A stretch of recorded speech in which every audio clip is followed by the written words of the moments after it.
अगले जन्म मोहे गरीब ना कीजो। औरंगाबाद की दर्दनाक घटना और गरीबी का दर्द झेलता हुआ हर मजदूर के मुंह से आज यही बात निकल रही है, क्योंकि गरीब होना गुनाह जो है, पाप जो हो गया है। नमस्कार, मैं हूं यश खुराना, स्वागत है आपका खबर फास्ट में। आज चर्चा करेंगे इसी मुद्दे पर, क्योंकि इस पर बात करना बेहद ही जरूरी है।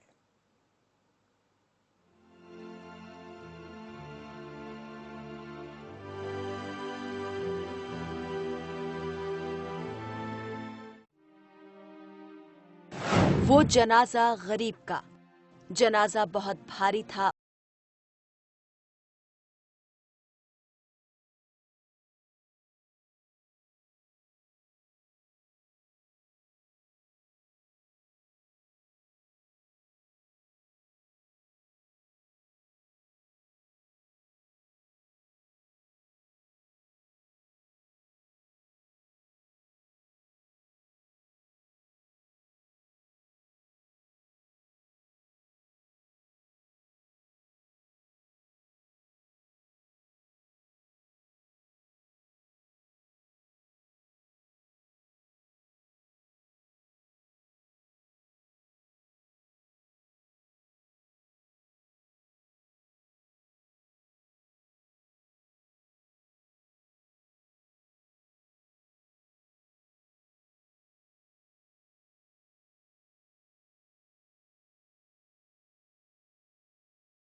की तरफ से बसें चलाई गई, लेकिन वो बसें बीच रास्ते ही उतार कर चली जाती हैं।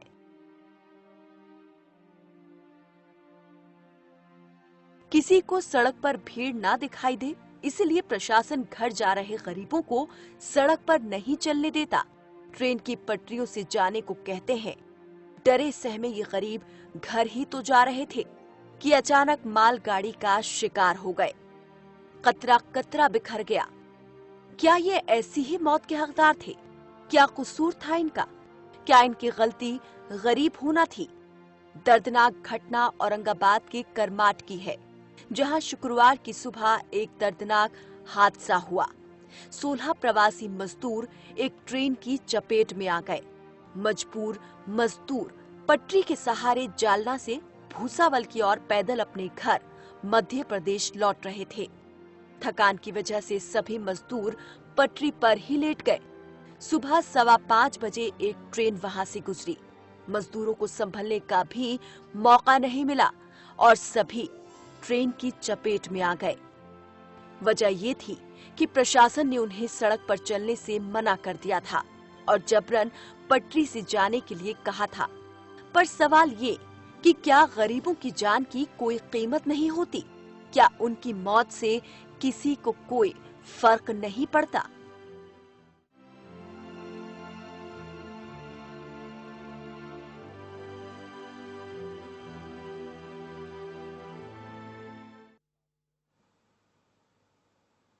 सवाल यही है कि ऐसा गरीबों के साथ ही क्यों होता है। पैसों वालों को तो हर सुविधाएं मिलती है, उन्हें तो सड़क पर चलने के लिए नहीं रोका जाता। फिर मजदूरों को क्यों नहीं चलने दिया जाता? क्या मजदूरों का दर्द दर्द नहीं होता? क्या वो ऐसी दर्दनाक मौत के ही हकदार थे? इस पर इस चर्चा को आगे बढ़ाएंगे हमारे सहयोगी अमितेश श्रीवास्तव। शुक्रिया यश। अगले जन्म मोहे गरीब न कीजो। ये दर्द है उन गरीबों का जो इन दिनों आपको सड़कों पर और पैरों में जख्म लिए, छाले लिए कहीं सड़क पे दिख जाएंगे, साथ में उनके मासूम बच्चे रोते हुए बिलखते हुए। औरंगाबाद की घटना ने हम सबको झकझोर दिया है। अमूमन आपका ये प्रिय शो, लोकप्रिय शो हम स्टूडियो में बैठ के करते हैं, लेकिन जिस तरह से औरंगाबाद में दर्दनाक हादसा हुआ उसने हमको अंदर से झकझोर दिया। और आज हमने तय कर लिया कि इस शो को हम सड़क पे खड़े होकर करेंगे और उन गरीब मजदूरों का जो दर्द है उसको समझने की कोशिश करेंगे। स्टूडियो से नहीं, स्टूडियो से निकल के हम बाहर आए हैं, सड़क पर हैं। जरा सोचिए उन मजदूरों पर क्या बीत रही होगी, उनके दर्द को समझने की कोशिश करिए। लेकिन सवाल यह है कि आखिर इन मजदूरों के दर्द को कौन समझेगा? सिर्फ कागजी हवाई बातें के जरिए ही समझने की कोशिश की जाएगी कि वाकई में ग्राउंड जीरो पर समझा जाएगा इन मजदूरों का दर्द? और क्या इन मजदूरों का गरीब होना इतना बड़ा गुनाह है? आज हम इसी मुद्दे पर चर्चा करेंगे। हमारे साथ ढेर सारे मेहमान जुड़े हुए हैं। आलोक रंजन जी हैं, उत्तर प्रदेश के पूर्व मुख्य सचिव हैं, सीनियर IAS अधिकारी रहे हैं और कई महत्वपूर्ण पदों पर रहे हैं। लखनऊ से हमारे साथ लाइव जुड़ रहे हैं। बहुत स्वागत है आलोक रंजन सर आपका। उसके अलावा सुनील सिंह हैं, समाजवादी पार्टी के नेता हैं, वो हमारे साथ गोरखपुर से लाइव जुड़ रहे हैं। सुनील सिंह आपका बहुत स्वागत है। उसके अलावा हमारे साथ एक मजदूर हैं जो तेलंगाना से चलकर चित्रकूट पहुंचे हैं। 25 से 30 दिन का उन्होंने सफर पैदल तय किया है, कई दिनों तक भूखे रहे हैं और इनके ये जब जुबान खोलेंगे तो जो सरकारी दावे हैं उनकी हवा निकल जाएगी। आप सभी का खबरपाश में स्वागत है। आलोक रंजन सर, सबसे पहले आपके पास आएंगे। अमूमन ये शो हम स्टूडियो में करते हैं, लेकिन औरंगाबाद की घटना आपने देखी, हमारी रिपोर्ट भी देखी, पूरा झकझोर कर रख दिया है पूरे देश को इस घटना ने कि आखिर उन गरीबों का गुनाह क्या था। सबसे पहले आपसे जानना चाहेंगे, कमी कहाँ पे है? अमितेश जी, ऐसा आपने कहा, ये जो औरंगाबाद की घटना है ये बहुत ही अत्यंत ही दर्दनाक घटना है। इस तरीके की बात जो हुई और इतने 22 मजदूरों की जो जान गई, हम समझते हैं हम सब के लिए बड़ी शर्म की बात है ये कि ऐसी घटना घटी।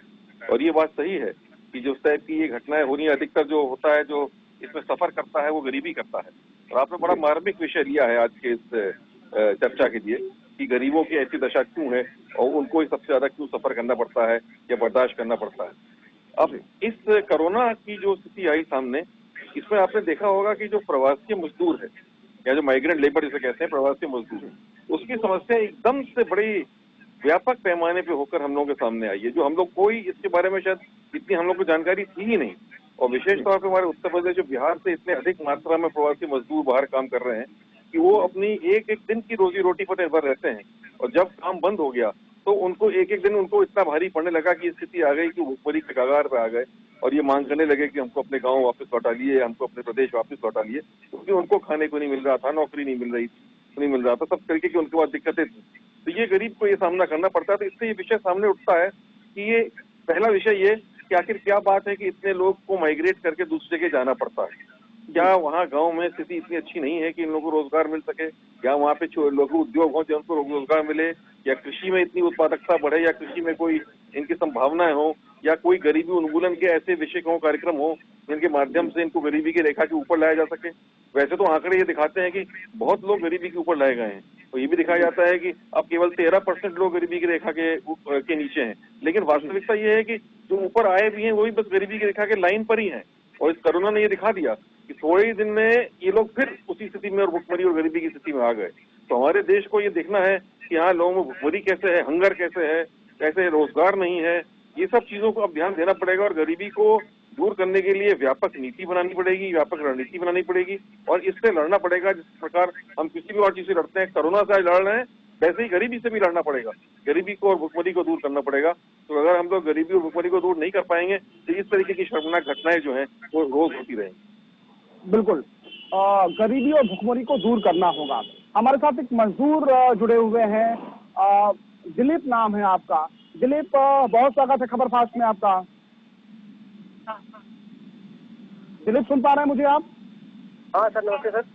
नमस्ते। दिलीप, सबसे पहले आप बताइए कि अभी आप कहाँ पहुंचे हैं और क्या स्थिति है आपकी और आपके जो साथी हैं उनकी, और कहाँ से चलकर आप आ रहे हैं?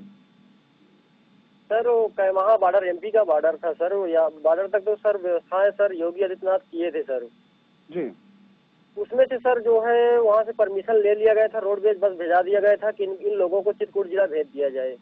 जी सर ड्राइवर तो वहाँ से बोला कि ठीक है, हम हर तहसील भेजने के लिए दावा ले रहे हैं। जो और पब्लिक थी बकायदे, तो हर तहसील भेज दिया गया है, बांदा भेज दिया गया, महोबा भेज दिया गया। जो फतेहपुर जिला के थे उसको फतेहपुर भेज दिया गया सर। जो लास्ट में मजदूर बचते हैं सर, तो उनको कहाँ के भेज दिया जाता है, जब ड्राइवर का जहाँ मन हो जाता है वहीं उतार देता है सर। हम लोग सब इकट्ठा होकर बोले भी कि मतलब हमको तहसील उतारना चाहिए, हमको मालिक उतारना चाहते हैं हम। तो सर उन्होंने सर हमसे आतंक मचाने के लिए दावा रखा था ड्राइवर, लेकिन उन्होंने फिर हम सब ज्यादा लोग हो गए थे तो हम ज्यादा मतलब उनसे बोलने लगे हैं, तो उन्होंने डर के मारे पुलिस के पास गए हैं। बांदा के पास पुलिस थी सर। बांदा की पुलिस के पास जब गए हैं सर, तो बांदा की पुलिस बोल रही थी कि माए तुमको जहां मर्जी हो वहां उतार दीजिए मजदूरों को, ये इनकी मजदूरी नहीं है, ये सारे खुद नौटंकीबाजी करते हैं सर। मजदूरों को ऐसा बोला जा रहा है सर। आप बताइए कितने दिनों का आपका सफर रहा और कितना आप पैदल चले होंगे, और अभी कैसी स्थिति है जहां पर आप पहुंचे हैं, वहां पर सरकारी सुविधाएं किस तरह की आपको दी जा रही हैं?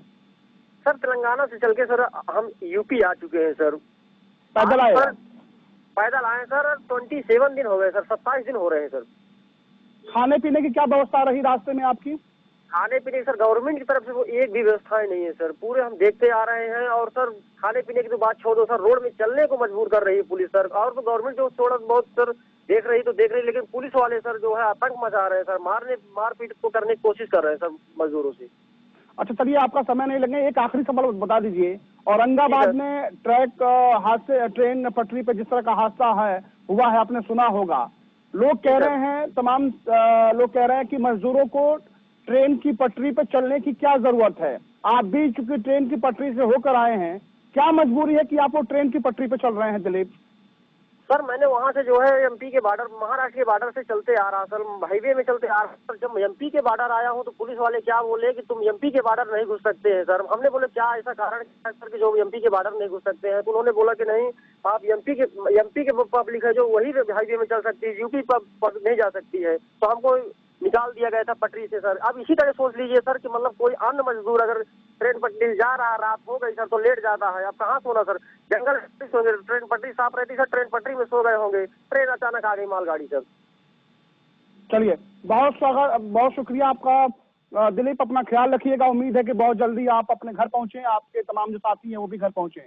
सुनील सिंह जी, आपने सुनी ये दर्द भरी दास्तां, सरकारी दावे और जमीनी हकीकत में कितना अंतर है? अमितेश जी, 2-3 बातें हैं जी। मैं आपके माध्यम से दर्शकों तक पहुंचाना चाहता हूं। पहले तो औरंगाबाद की जो दुखद घटना हुई है, बड़ा दुख हुआ। आज सुबह सुबह जब हम लोग सो रहे थे, सो करके उठे तो बहुत ही दुखद घटना हम लोगों को सुनने को मिली है जी। उससे पहले आज अखबार में हमने पढ़ा कि आपके लखनऊ के शहीद पथ पे एक दंपत्ति, मजदूर दंपत्ति भी अज्ञात वाहन की ठोकर से उसने भी दम तोड़ दिया। ये अचानक नहीं हुआ है। ये मजदूर जो सड़क के बजाय पटरी पे चल रहा है, वो शौक से नहीं आया है जी। अभी कुछ दिन पहले आपने देखा होगा जिस तरह से सरकार ने दावा किया था कि हम निःशुल्क मजदूरों को उनके घर, प्रवासी मजदूरों को निःशुल्क ट्रेन से उनके घर पहुंचाने की बात कर रहे हैं, उनके घर पहुंचाएंगे। लेकिन वास्तविकता कुछ और थी। जो मजदूर विभिन्न प्रदेशों में रह रहा है, लगभग 45-46 दिन से उसके काम धंधे बंद हैं, उसके पास 200 रुपए नहीं है, और जब 200 रुपए नहीं है तो अपना मेडिकल चेकअप कैसे कराएगा, ट्रेन का टिकट लेकर के ट्रेन में कैसे बैठेगा। सड़क पे पुलिस लगी हुई है, सड़क पे डंडे मार रही है पुलिस। जैसा कि अभी एक मजदूर आपके चैनल के माध्यम से सबको बताया, सड़क पे पुलिस डंडे मार रही है। इनके जेब में पैसे है नहीं, ये ट्रेन से आ नहीं सकते, ये कैसे आएंगे, सड़क पे चल नहीं सकते, और भूख और प्यास इनको मजबूर कर रही है अपने घर जाने के लिए, अपने प्रदेश जाने के लिए। एक छोटा सा बच्चा जब कहीं फंस जाता है, जब उसके सामने कोई रास्ता नहीं दिखाई देता है, तो रोता है और कहता है कि हम घर जाएंगे। वही स्थिति आज उन प्रवासी मजदूरों की हुई है। सरकारों की उदासीनता, जिस दिन से लॉकडाउन लगा हुआ है, इनकी खोज खबर, इनकी चिंता करने वाला कोई नहीं है।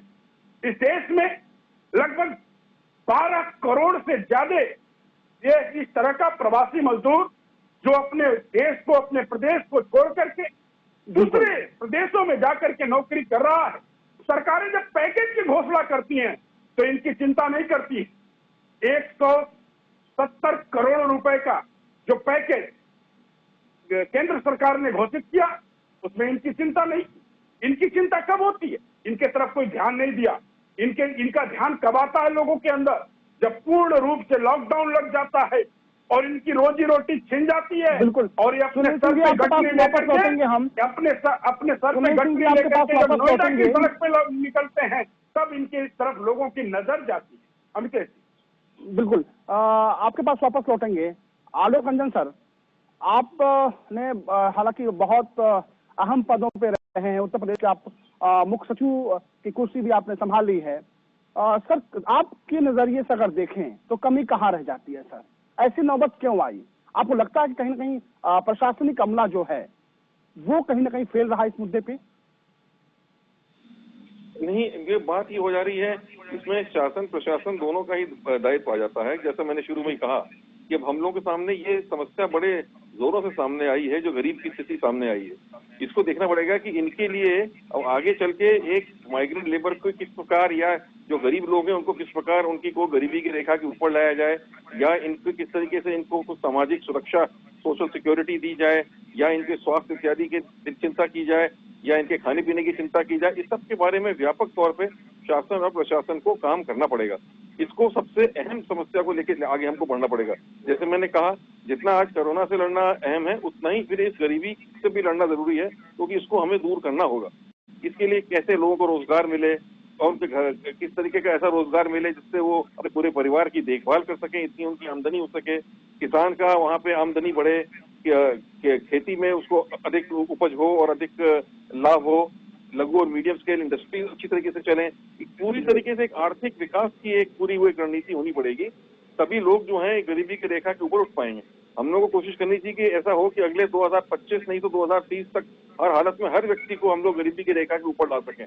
इस प्रकार के तरीके से शासन और प्रशासन को काम करना पड़ेगा, उसी प्रकार से योजनाएं बननी पड़ेंगी, उसी प्रकार से उसके लिए बजट आवंटन करना पड़ेगा, धनराशि उपलब्ध करानी पड़ेगी और शासन प्रशासन को अपने दायित्व का निर्वाह करते हुए उस पर काम करना पड़ेगा। प्रशासन को खासतौर से कि वो सही तरीके से योजनाओं को लागू करे कि लोगों तक उसका बेनिफिट पहुंचे, तभी ये चीजें होंगी। नहीं तो देखिए, आज जो चीज इतनी गंभीर रूप से हमारे सामने आई है वो बार बार सामने आएगी, बार बार वो चीज उनको दिखाई पड़ेगा आईना में।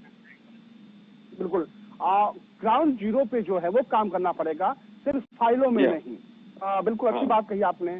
संजू मिश्रा हैं, भारतीय जनता पार्टी के प्रवक्ता हैं, वो हमारे साथ इस वक्त जुड़ रहे हैं, फोन लाइन पे हैं। संजू मिश्रा जी, बहुत स्वागत है खबर फास्ट में। धन्यवाद। संजू मिश्रा साहब, जो आपके दावे हैं और जो जमीनी हकीकत है उसमें इतना अंतर क्यों है? आपने औरंगाबाद वाली घटना देखी होगी, शायद उस घटना से आप भी दुखी होंगी। तमाम जो मजदूर हैं अभी भी सड़कों पे चले जा रहे हैं, पैरों में छाले लिए हुए, दर्द लिए हुए, तकलीफें लिए हुए। आप कह रहे हैं कि समुचित व्यवस्थाएं कराई जा रही हैं, फिर ऐसा ये दर्द, तकलीफ मजदूरों को क्यों उठाना पड़ रहा है? नहीं, देखिए, मैं समझता हूँ कि ये गैप ऑफ कम्युनिकेशन है, इसमें कोई दो राय नहीं है। और औरंगाबाद की जो घटना है निश्चित रूप से बहुत ही दर्दनाक घटना है और ऐसा नहीं होना चाहिए था। लेकिन जिस तरीके से वहाँ के मजदूर रेलवे ट्रैक पे चल रहे थे और कितना थक गए थे और किस तरीके से उन्होंने वहाँ पर आराम करने की कोशिश की होगी, जैसा कि प्रथम दृष्टया अभी तक मालूम चल रहा है। हमारे यहाँ उत्तर प्रदेश की अगर मैं बात करूँ तो जिस तरीके से लाखों मजदूरों को उत्तर प्रदेश के माननीय मुख्यमंत्री जी योगी जी ला रहे हैं, बसों से ला रहे हैं। जब दिल्ली के बॉर्डर पर उनको छोड़ दिया गया, उसके बाद सैकड़ों बसें लगा करके उन्होंने जिस तरीके से उनको क्वारंटाइन भी कराया, उनकी जांच भी कराई और उनको अब उनके गंतव्य तक पहुंचाया। मैं समझता हूं कि इससे ज्यादा बेहतर कुछ नहीं हो सकता। और जो मजदूर आए हैं उत्तर प्रदेश में वापस, उन सब के कुछ न कुछ काम की व्यवस्था उत्तर प्रदेश की सरकार सोच रही है, वो चाहे वो गांव में के माध्यम से हो, चाहे एमएसएमई के माध्यम से हो, और इस पर उत्तर प्रदेश की सरकार विचार कर रही है लगातार। मैं समझता हूं कि उनको भी यहीं पर रोजगार के अवसर उपलब्ध होंगे और वो आने वाले समय में आप देखिएगा उत्तर प्रदेश में जो हालात हैं वो बेहतर से बेहतर होंगे। मैं किसी सरकार के ऊपर नहीं औरंगाबाद की घटना का आरोप लगाऊंगा, लेकिन ये जो हुआ है वो निश्चित रूप से हृदय विदारक है और इसमें किसी पर आरोप नहीं लगाते बनता। क्योंकि मजदूरों की बात है, मजदूर कितना थक गए थे, उनको किस तरीके से वहाँ के एडमिनिस्ट्रेशन ने कैसे जाने दिया, ये बहुत से प्रश्न हैं। लेकिन प्रश्न चिन्ह लगाने के साथ साथ आज की तारीख में जो मजदूर वहाँ पर और भी चोटिल हुए हैं, उनको बचाने के लिए उनकी बेहतर स्वास्थ्य की व्यवस्था हो। और मैं समझता हूँ कि जो भी मजदूर अब चल रहे हैं, डिस्ट्रिक्ट एडमिनिस्ट्रेशन को चाहिए कि उनको रोक करके बसों के माध्यम से या रेलवे के माध्यम से, किसी भी माध्यम से, क्योंकि तमाम तरीके की व्यवस्थाएं की हैं सरकारों ने। मैं आज भाजपा की सरकार या शिवसेना की सरकार या कांग्रेस की सरकार की बात नहीं करता हूं, लेकिन सरकारों को अपनी जिम्मेदारी बखूबी निभानी चाहिए। देश के प्रधानमंत्री जिस तरीके से इन पूरे प्रकरण पे, कोरोना महामारी के ऊपर जिस तरीके से सजग हैं, लाखों लोगों की जिंदगियों को बचाने का अब तक उन्होंने काम किया है। मैं उनको कोई बहुत क्रेडिट भी नहीं देना चाहता, बस इतना चाहता हूँ जितना पक्ष हो या विपक्ष हो, ये सब एकजुट होकर के पहले कोरोना से हम लड़ाई लड़ लें। बाकी राजनीतिक विषय पर बहुत से हम आरोप प्रत्यारोप बाद में भी करते रहेंगे, लेकिन आज के समय में सब लोग एकजुट होकर के मजदूरों की रक्षा करें, मजदूरों को उनके गंतव्य तक पहुंचाया जाए और उनकी प्रॉपर देखभाल की जाए। हमारे यहाँ जिस तरीके से उनको 1000 रुपया भी मिल रहा है, उनको खाने का सामान भी दिया जा रहा है, उनको गंतव्य तक पहुंचाने का काम किया जा रहा है। मैं इसके लिए आदरणीय योगी जी का धन्यवाद करता हूँ। संजीव मिश्रा साहब, आपने कई ऐसे बातें की जिसकी हम तारीफ कर रहे हैं, लेकिन थोड़ा सा आप अपने सरकार में जो बैठे लोग हैं उनसे कहिए। अभी हमारे साथ मजदूर जुड़े हुए थे जिनको बस में, जब वो मध्य प्रदेश बॉर्डर पे थे तो उनको लाया तो गया, लेकिन बीच रास्ते में छोड़ दिया गया। पिछले कई दिनों से भूखे अभी भी वो घर नहीं पहुंच पाए हैं। दावे तो किए जा रहे हैं, लेकिन वो दावे जो है जमीन पे, ग्राउंड जीरो पे कहीं दिखाई नहीं पड़ रहे हैं। तकलीफ इस बात का है और यही सवाल हम उठा रहे हैं आपसे। एक खबरफास्ट चैनल को मैं धन्यवाद दूंगा कि उन्होंने इस तरीके की जानकारी दी है। मैं उनकी जानकारी को ये नहीं कहता हूं कि कहां पर मजदूरों को बीच में छोड़ दिया गया, लेकिन जहां पर भी हमें मालूम चलेगा उत्तर प्रदेश की सीमा में जहां पर भी अगर मजदूरों को रास्ते में छोड़ दिया जाएगा, तो ये मैं आपको विश्वास दिलाता हूँ आपके चैनल के माध्यम से कि अगर खबर होगी तो जो उसमें उत्तरदायी होंगे या जो उसमें जिन लोगों ने इस तरीके के कृत्य किए होंगे, मैं समझता हूँ कि उनको भी हम कड़ी से कड़ी सजा दिलाने का काम करेंगे। बहुत शुक्रिया संजीव मिश्रा साहब, आप हमारे साथ जुड़े, अपना पक्ष रखा। संजीव मिश्रा भारतीय जनता पार्टी के प्रवक्ता थे, जो ये दावा कर रहे हैं कि जो दिक्कतें हैं वो जल्द ही दुरुस्त हो जाएंगी। सुनील सिंह जी, ग्राउंड जीरो पे जो दिक्कतें हैं, आप लोग के पास किस तरह की दिक्कतें आ रही हैं सामने, और आप लोगों के पास क्या जानकारी आ रही है, और जो कमोबस्त स्थिति है, जो तस्वीर है, वो बेहद दुखद है। देखिए, भारतीय जनता पार्टी के लोग जनता के आंख में धूल झोंकने का इन लोगों को महारत हासिल है। जैसा कि अभी भारतीय जनता पार्टी के प्रवक्ता जी कह रहे थे कि कौन जिम्मेदार है। भारत में इनकी सरकार है, पूरे देश में इनकी सरकार है, उत्तर प्रदेश में इनकी सरकार है। इनको नहीं दिखाई दे रहा क्या? महाराष्ट्र से, तेलंगाना से, बंगलौर से और पंजाब से लोग सड़कों पे, हजारों हजार की संख्या में लोग सड़कों पे निकल पड़े हैं। इनको दिखाई नहीं दे रहा क्या? और ये किस रोजगार की बात कर रहे हैं? ये कह रहे हैं योगी आदित्यनाथ जी, उत्तर प्रदेश के मुख्यमंत्री जी, जनता की आंख में धूल झोंकने का काम कर रहे हैं। उन्होंने कहा हम 14 लाख लोगों को रोजगार की व्यवस्था किए हैं मनरेगा के माध्यम से। पिछले साल जो लक्ष्य था 18-19 का, वो 3,90,50,000 मानव दिवस को सृजन करने का लक्ष्य था, जिसमें 3,31,73,078 मानव दिवस ने उसकी प्राप्ति की है। और इस साल यानी कि 2021 में जो लक्ष्य है 4,58,11,999, ये आज नहीं, कोरोना के बाद नहीं हुआ है, ये तो लक्ष्य है, इसको प्राप्त करना है उनको। अलग से क्या रोजगार की व्यवस्था किया उन्होंने गरीबों के लिए, मजदूरों के लिए, और इनको दिखाई नहीं दे रहा है। आप गोरखपुर में आकर के देखिए, गोरखपुर के सड़कों पे मजदूर रोज सुबह दोपहर शाम आपको दिख जाएंगे, इनको दिखाई नहीं दे रहा है। ये लोग सिर्फ और सिर्फ लोगों को बेवकूफ बना रहे हैं और फर्जी आंकड़ा और चिकनी चुपड़ी बातों से लोगों को गुमराह करने का प्रयास कर रहे हैं। आज बिल्कुल यह समय है कि गरीबों के आंसू को पोंछा जाए। औरंगाबाद के साथ साथ तमाम ऐसे मजदूर जो अपने घर आते समय थक करके, भूख से उनकी मौत हो गई है। हमें लगता है, दावे के साथ और जिम्मेदारी के साथ कह सकता हूं कि जितनी मौतें कोरोना के महामारी से नहीं हुई है, उससे ज्यादा मौत यह प्रवासी मजदूर भूख से मर गए हैं, एक्सीडेंट से मर गए हैं और ट्रेन से टक्कर के मर गए हैं, उससे ज्यादा मर गए हैं। आपके कौन पास इसका आएंगे, जिम्मेदार है? कौन लेगा इसकी सुरेंद्र जी जिम्मेदारी? आपके पास आएंगे, वापस लौटेंगे आपके पास। सुरेंद्र राजपूत हैं, कांग्रेस के प्रवक्ता हैं, वो हमारे साथ जुड़े हुए हैं फोन लाइन पे। सुरेंद्र राजपूत जी, बहुत स्वागत है खबर फास्ट में आपका। जी धन्यवाद।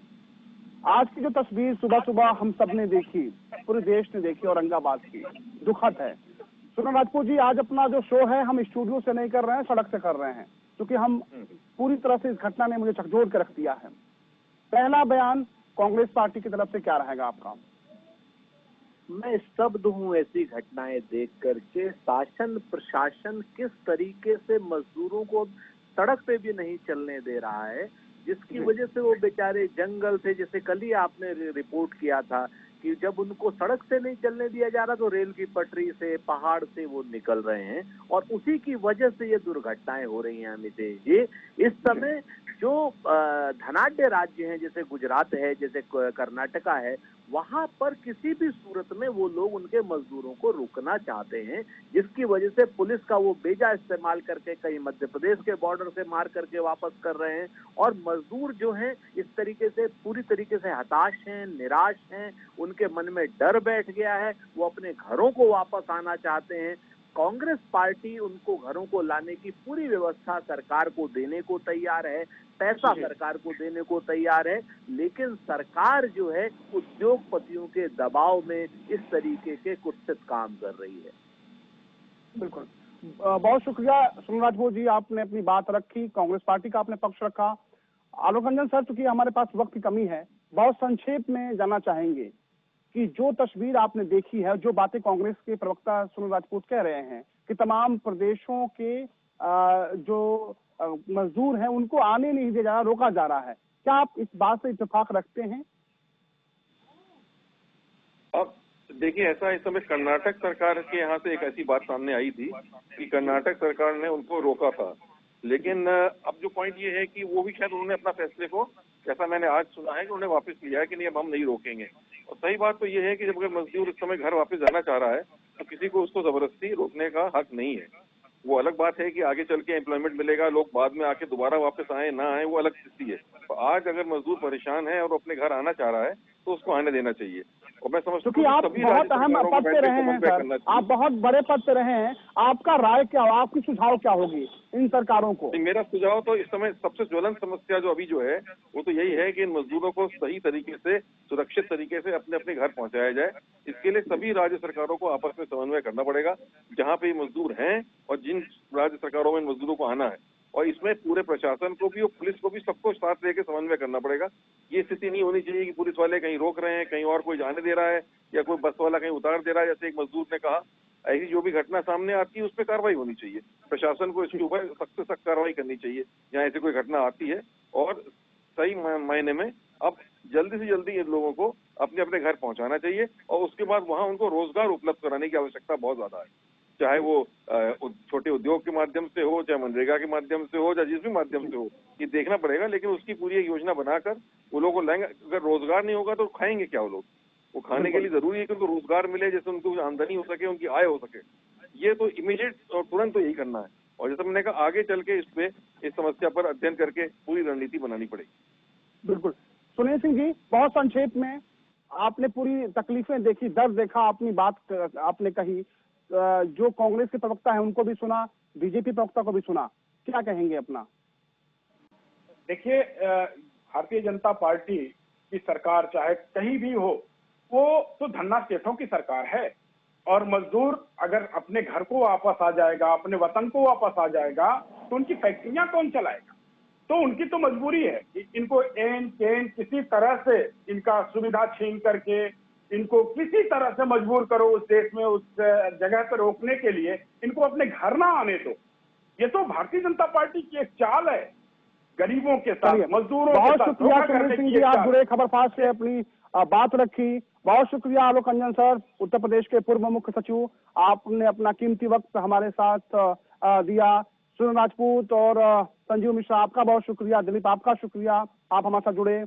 तो ये तमाम जो दिक्कतें हैं, तकलीफें वो आपने देखी, और इस पर एक लाइन याद आती है कि श्वानों को मिलता दूध भात, भूखे बच्चे अकुलाते हैं, माँ की छाती से चिपक चिपक जाड़े की रात बिताते हैं।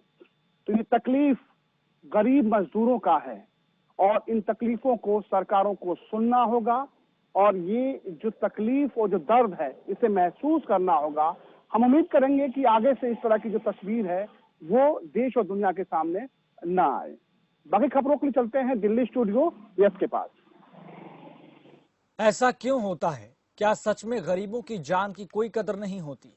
यही क्यों अक्सर हर जगह देखा जाता है, लोग पैसे वालों को तवज्जो ज्यादा देते हैं, वरीयता ज्यादा देते हैं, लेकिन गरीबों को फटकार लगाते हैं, मलामत लगाते हैं। ऐसा लगता है कि जैसे गरीब इंसान है ही नहीं।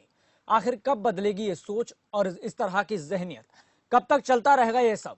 इन्हीं सवालों को यहीं छोड़ते हैं, लेकिन ये सोचिएगा जरूर किसी के साथ। आज के लिए ये जो बहुत मुद्दा था, ये बहुत महत्वपूर्ण था, इसलिए हमारे समाज की ये जो जहनियत इस तरह की बनी हुई है, इसको बदलना बहुत जरूरी है। चलिए फिलहाल इस चर्चा में इतना ही। मुझे दीजिए इजाजत और देखते रहिए खबर फास्ट।